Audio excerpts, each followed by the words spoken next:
Hi, good afternoon, everyone.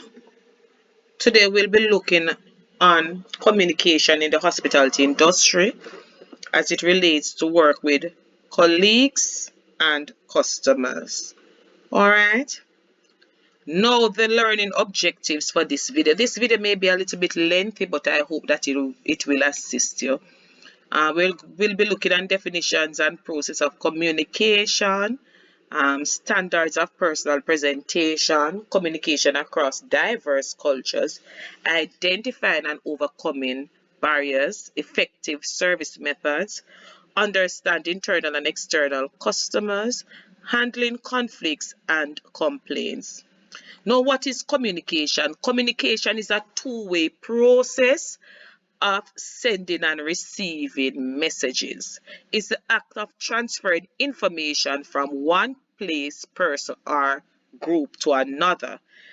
As it relates to communication, there's a process. You have the speaker and the listener. So that's the sender and the receiver.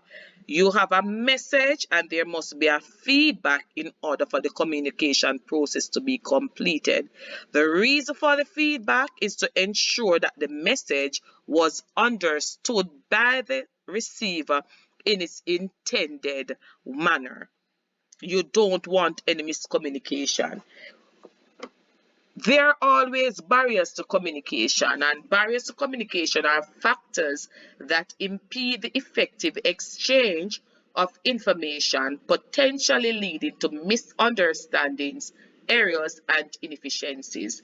These barriers can be broadly categorized into several types, and these types include physical barriers, and these physical barriers are environmental factors that obstruct communication, such as loud sounds from traffic or construction, or even crowded areas can drown out the spoken words. Distance, being physically far apart from the person you are trying to communicate with, can delay or distort the message delivery. And barriers in the environment itself, such as walls or closed door spaces, or the space layout of they can disrupt visual contact or spoken communication. Another barrier to communication is psychological barriers, and these include the mental state as well as emotional conditions of the communicators. And some emotions such as anger, sadness, or excessive happiness can affect how clearly one communicates or understands the message. Stress and perception and stereotypes also can lead to misconceptions or biases, which can prevent clear understanding as well as open communication. Language barrier, which is self-understood, and when we speak different languages, our vocabulary can be hindered. So different languages, jargons, and slang, as well as accent and dialect, can be a barrier to communication. There's also cultural barriers.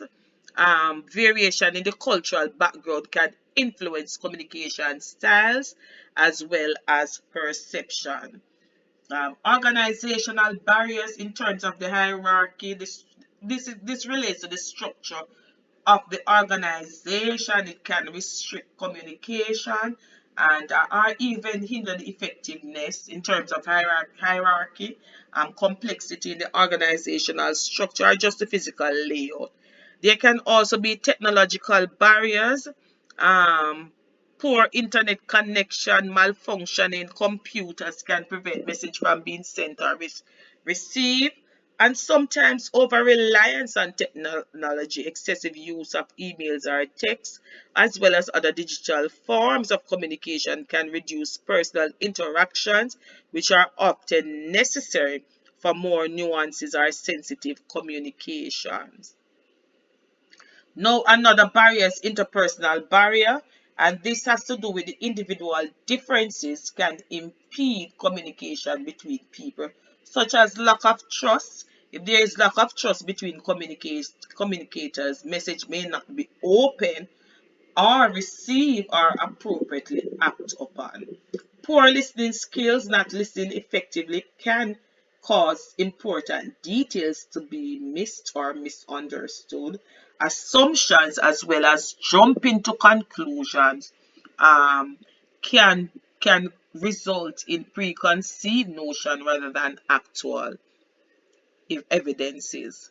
Understanding these barriers is they are critical and crucial for developing strategies to overcome them, which can include improving personal communication skills, using clear and simple languages, and enhanced technological tools as well as foster an organization culture that promotes effective communication.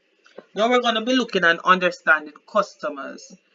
Understanding the concept of treating co-workers with the same respect um, as those of our guests is crucial to creating a positive and cooperative and productive work environment, especially in the hospitality industry where teamwork and service qualities are paramount.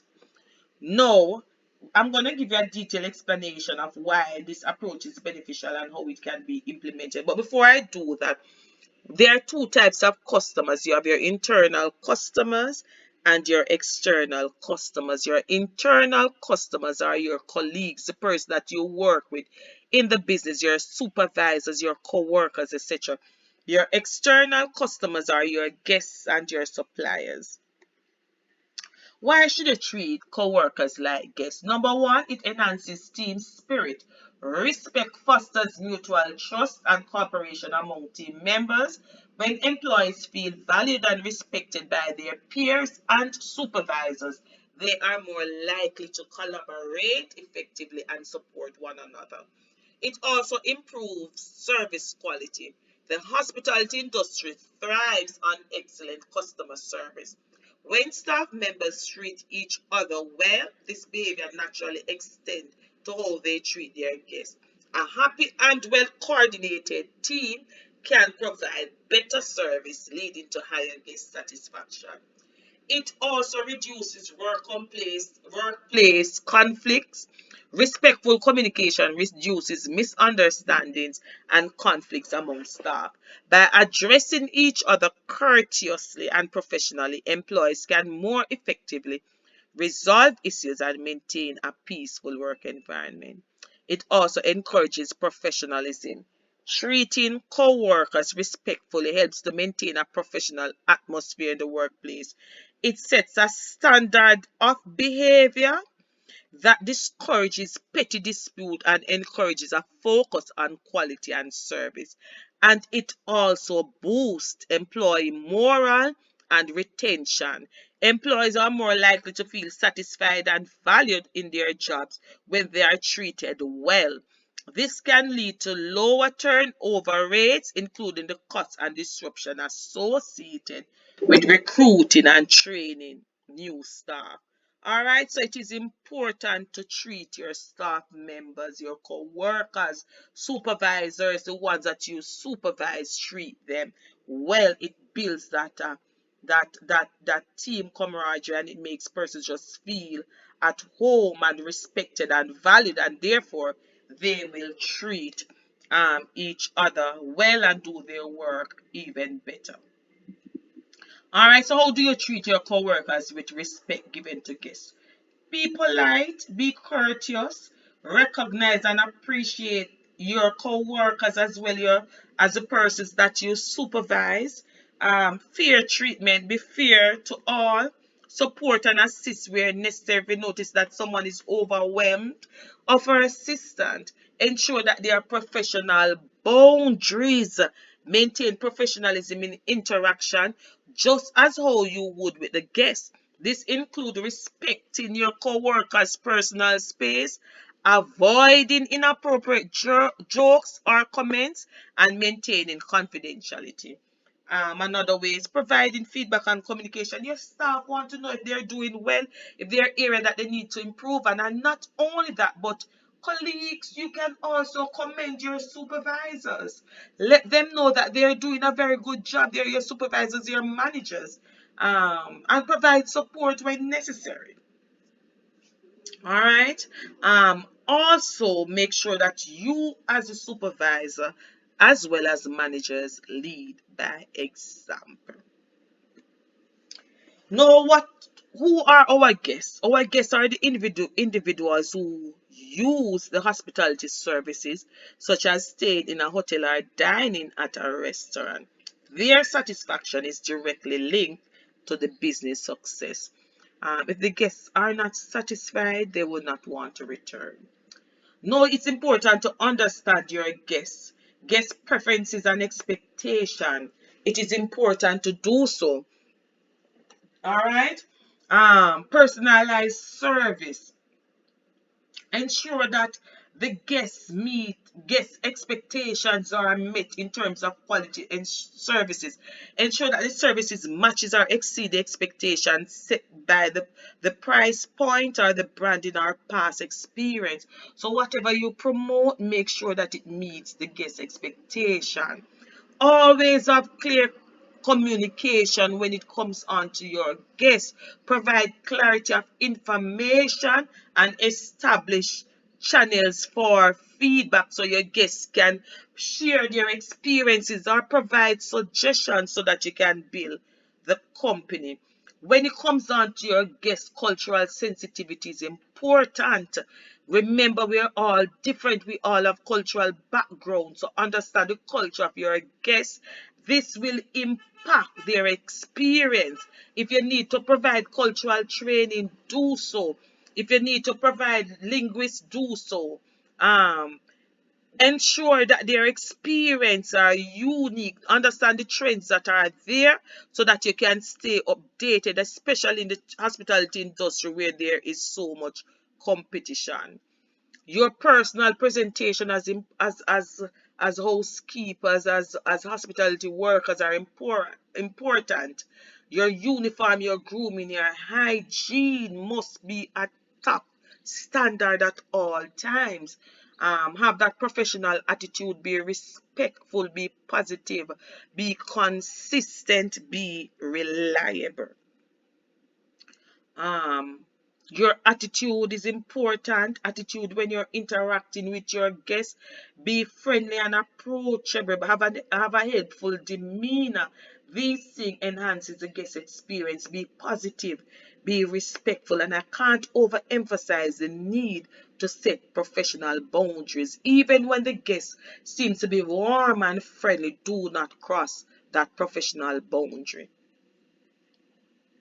Remember, first impression it is important, and it is important to understand the impact of first impression. A housekeeper appearance, attitude, and professionalism not only reflects on their personal capabilities but also on the hotel's brand and reputation. In communication, your posture is important.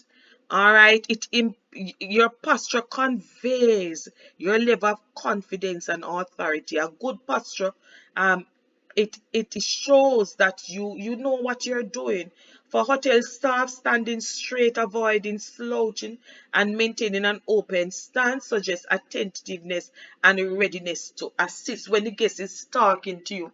When you're having that interaction with your guest, make sure that your posture is right. Have an approachable personality. Ensure that you emphasize the service quality. So you're going to be efficient at all times. You must ensure that you are alert at all times and you're respectful when conversing with your guests and your colleagues. Watch that facial expression. What you are saying verbally should not reflect something that is contrary to what your body language, your facial expression is saying. So you have to be consistent. If your verbal is is not in the same, is not in reflecting the same as your facial, the guests will more believe your facial expression. All right, so if you're saying something positive, make sure that the facial expression is positive. The combination of good posture and appropriate facial expression can profoundly influence guest perception of both professional and service quality in the hospitality industry. All right, The non-verbal cues act as powerful communication tools that it conveys and reflects the level of professionalism. It also affects the guest's trust and directly affect the perception and attentiveness and efficiency of the staff at the hotel. We're gonna now look on responding to conflicts and complaints. All right. It is important that you handle guest complaint effectively as a critical skill in the hospitality industry. The way complaints are managed can significantly influence guest satisfaction and the overall reputation of the establishment. When you are handling guest complaints, stay calm. It is important to maintain your composure. When a guest is upset, remain calm helps to diffuse the situation and prevents the escalation of the conflict. Active listening. Always practice active listening, which involves paying attention to the full detail of what the guest is saying. Make sure you maintain eye contact and occasionally nod to show understanding. This ensures that the guest feels heard and valued, setting the stage for a more effective resolution. Know when you're handling the complaint, acknowledge the issue. Empathize with the guest. After listening, it is crucial to empathize with the guest situation. Use phrases like, I understand why you're upset, or convey your sympathy. Clearly acknowledge the issue, confirm understanding by summarizing the problem. So you can say, for example, you can say, so your room wasn't ready when you arrived, and that caused a significant inconvenience for you. I am truly sorry for this mix up. All right, so you want to acknowledge. Then, when you acknowledge, you apologize. An effective apology can turn a negative guest experience into a positive one, restoring trust and potentially securing you a loyal customer. When you, after you have done all of that, offer a solution. Offer solutions proactively. Staff should be trained to think about possible solutions before approaching the guest or immediately after understanding the issue. For example, if a room is not ready, offer a complimentary drink in the lounge while they wait and getting the room ready. When you offer solution follow up, it is always important to follow up, ensure that the solution has satisfied the guest and there are no further issues. Following up can also be an opportunity to exceed the guest's initial expectation, perhaps by providing an additional service, a discount, or a personalized note. Apologize for the inconvenience that was caused. It is important to know that complaint can be used as a power tool. By effectively managing complaints, you can transform a potentially negative experience into a positive one, thereby building stronger customer loyalty. Every complaint handled well is an opportunity to improve the establishment's service and the customer's satisfaction. Um, Another thing with complaint too, if the complaint is out of your scope of authority, meaning that the issue is something that you don't have the authority to make a decision on, refer it to your supervisor, seek assistance, and make sure that you also follow up so that the guests can feel appreciated, and make sure that you follow up to ensure that the solution was offered to the problem and the guest is satisfied. We're also going to look on teamwork. Teamwork is a collaborative effort of a group of persons to achieve a common goal or complete a task efficiently and effectively. Teamwork, it's each member role is vital in teamwork, and it is vital for the overall success. For example, in a hotel, teamwork might involve housekeepers, front desk, and maintenance workers together to prepare the room to the guest satisfaction. All right, why it is important in the hospitality industry. Excellent services can depend on seamless teamwork. All right, so for the guests to be satisfied, all the employees must be able to work well together. Front desk is depending on housekeeping. Housekeeping is depending on front desk. Room service is depending on the kitchen. It is all the different employees. What you do it impact each other. So it is important that you understand the importance of teamwork and how it affects the guest overall experience.